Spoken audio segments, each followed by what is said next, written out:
Not in the way old places remember people through photographs or forgotten furniture, but in the way silence can hold a person's name long after they are gone. The front gate hung crooked on one hinge, creaking softly in the evening wind. Wild grass had swallowed the stone path that once led to the porch. The white paint had peeled from the walls in long, tired strips, and the windows stared back at her like old eyes that had seen too much and never healed. Yet when Elena stood at the edge of the yard with one suitcase in her hand and her life in ruins behind her, she felt something deep inside her chest tremble, as if the house itself had taken a breath and whispered, "You came back." She hadn't planned to return like this. Not broken. Not alone.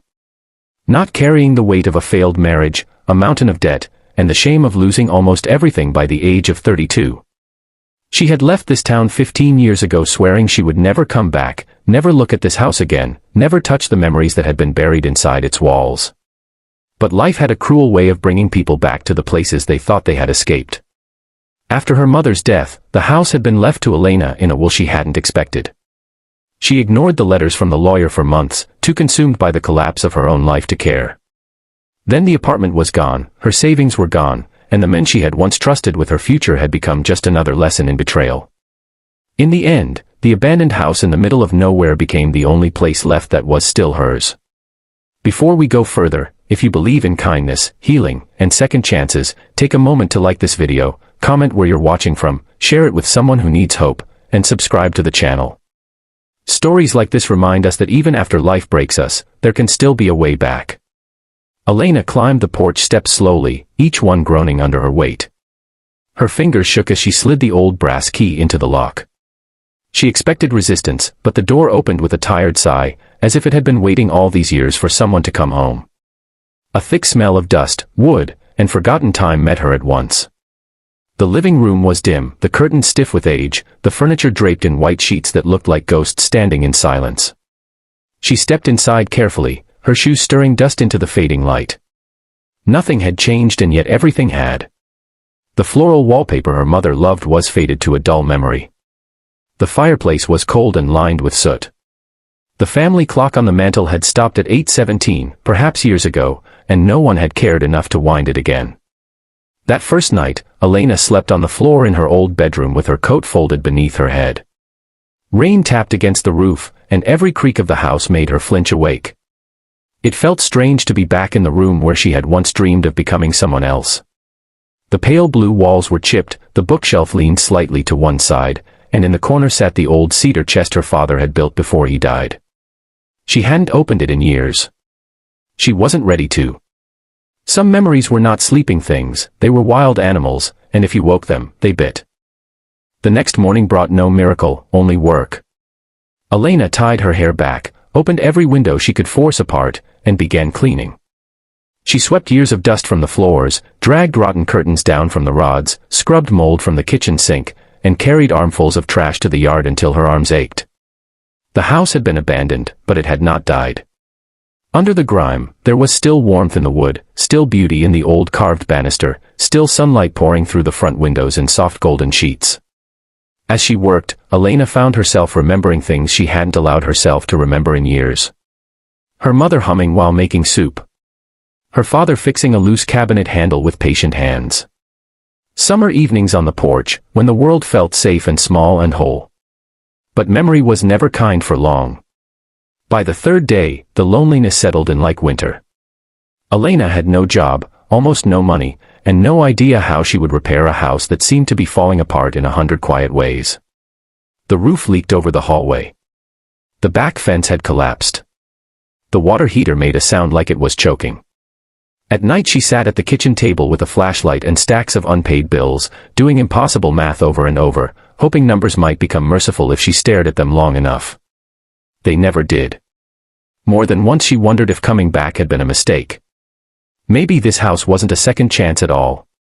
Maybe it was just the place where broken things came to stay broken. On the fifth afternoon, while clearing weeds behind the house, Elena noticed something strange near the garden. Her mother had once kept roses there, along with tomatoes and lavender and little white daisies that always bloomed too early. Now the garden was mostly wild, overtaken by vines and thorny brush. But near the old apple tree, part of the ground looked disturbed, as if the earth had been turned over not too many years ago. She knelt and brushed away leaves with her hands.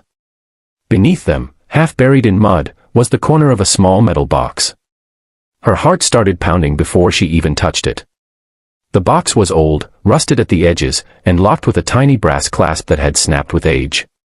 Elena carried it inside and set it on the kitchen table, staring at it for a long moment before opening it. Inside were dozens of letters tied with a faded blue ribbon, a small silver locket she had never seen before, a yellowed envelope with her name written across the front in her mother's handwriting, and beneath it all, a worn photograph of a little girl with dark curls and solemn eyes standing beside Elena's mother. Elena's breath caught. The girl in the picture was not her. With trembling fingers, Elena opened the envelope.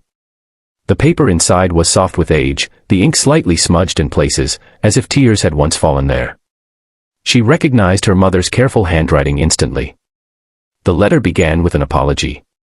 Her mother wrote that if Elena was reading this, it meant she had finally come back, and if she had come back, then life had probably broken her the way it had broken so many women in their family before her. She wrote that there was something Elena deserved to know, something she had hidden not out of cruelty but out of fear. Years before Elena was born, her mother had given birth to another daughter, a little girl named Grace. She had been born sick, fragile from the start, and for nearly 2 years they had fought to keep her alive.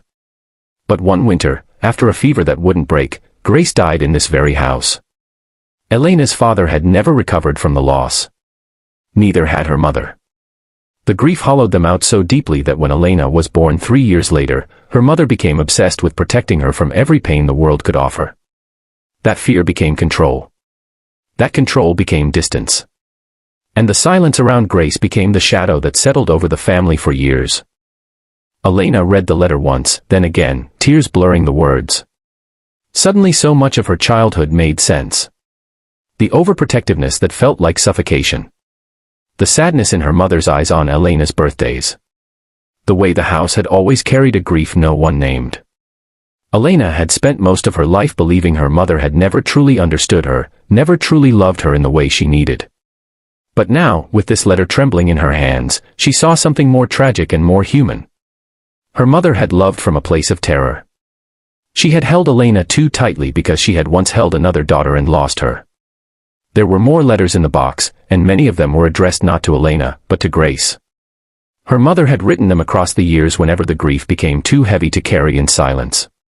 She wrote about Elena's first steps, Elena's first day of school, the first time she baked a birthday cake by herself and burned it, the day Elena left for college, the day she got married.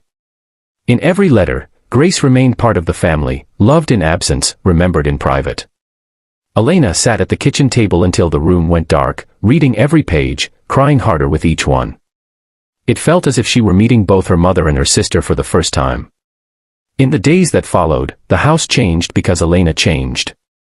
She still woke to bills and uncertainty, still worried about money, still had no idea how she would rebuild her life, but something inside her had shifted.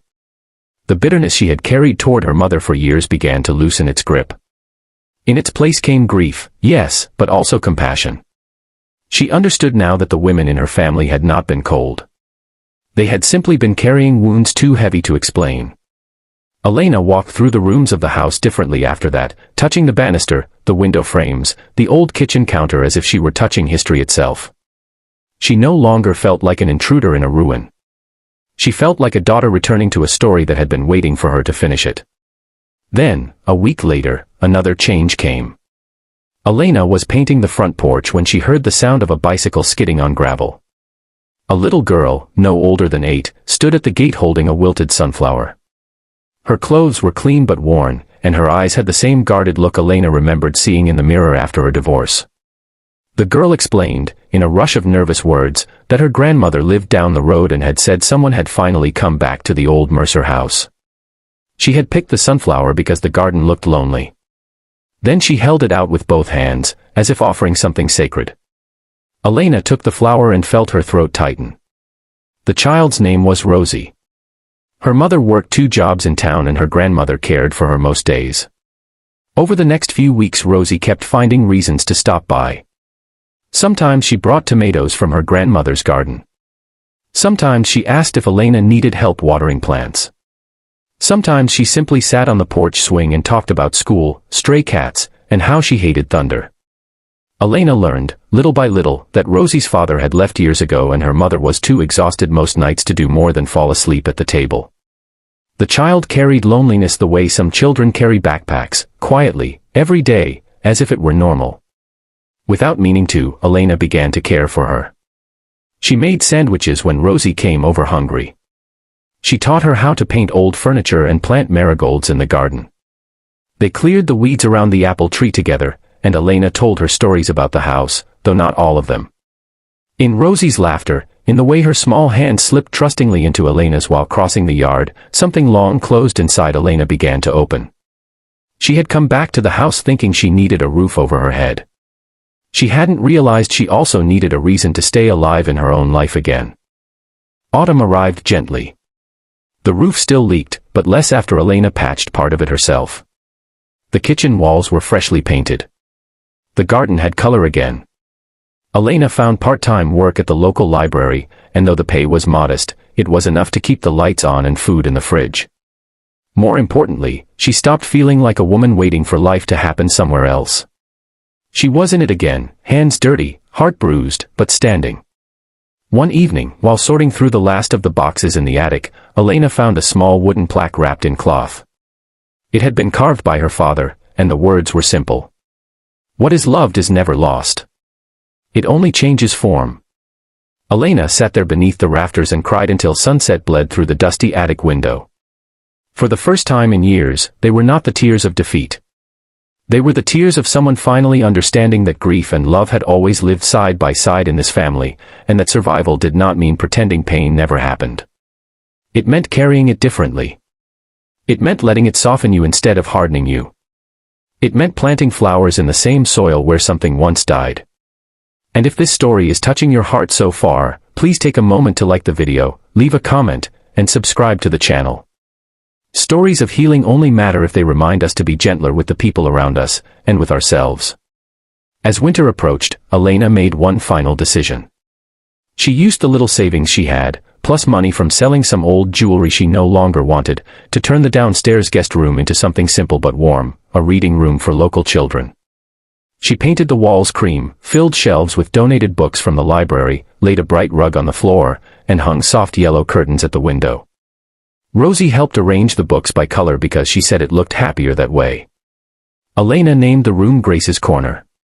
The first time neighborhood children came in from the cold and curled up with books in that room, Elena stood in the doorway and felt something inside her settle. It was not joy exactly, not the loud kind. It was deeper than that. It was peace. A quiet, sacred kind of peace that arrives when a wound finally stops being only a wound and becomes the place where light enters. The abandoned house was no longer abandoned. It was alive with footsteps, stories, laughter, and second chances. It had become the one thing Elena never expected it could be, a home not only for herself, but for others who needed warmth. Before the ending, I want to ask you something special. Comment below with the words, "Second chances still exist," if you believe broken places and broken people can heal. I'd really love to know how many of you still believe in that kind of hope. On the first snowfall of the season, Elena walked out to the old apple tree carrying the silver locket from the box. Inside she had placed two tiny photos, one of the little sister she never got to know, and one of her mother when she was young and smiling. She buried the locket beneath the tree where the metal box had been hidden and stood there for a long time with snow gathering on her coat. She whispered goodbye to the mother she had spent years misunderstanding. She whispered hello to the sister she had only just found. And then she turned back toward the house, where warm light glowed through the windows and Rosie's laughter floated out from the kitchen. For years Elena had believed starting over meant erasing what hurt, leaving the past behind, becoming someone untouched by loss. But the old house taught her something truer. Starting over did not mean beginning from emptiness. It meant returning to the ruins, picking up what remained, and building something gentler from the pieces. It meant forgiving people who had loved badly because they had been hurting deeply. It meant letting sorrow become tenderness instead of bitterness. And sometimes, if you were lucky, it meant discovering that the thing waiting for you in the wreckage was not another reason to break, but the very reason to keep going. Elena had come back to an abandoned old house with one suitcase and a shattered life. She thought she was returning to the place where everything had gone wrong. Instead, she found the truth about her family, the love hidden beneath years of silence, and a little girl who needed the exact kind of home Elena was learning how to create. What she found changed everything because it changed her. And in the end, that is how healing often begins, not with miracles, but with one door opening, one buried truth uncovered, one wounded heart deciding to stay. If this story moved you even a little, please like the video, share it with someone who needs hope, and subscribe to the channel for more emotional stories like this. Sometimes one story can remind a person not to give up. And if today's story touched your heart, let me know in the comments. Your words might be the encouragement someone else scrolling through needs to keep believing in second chances.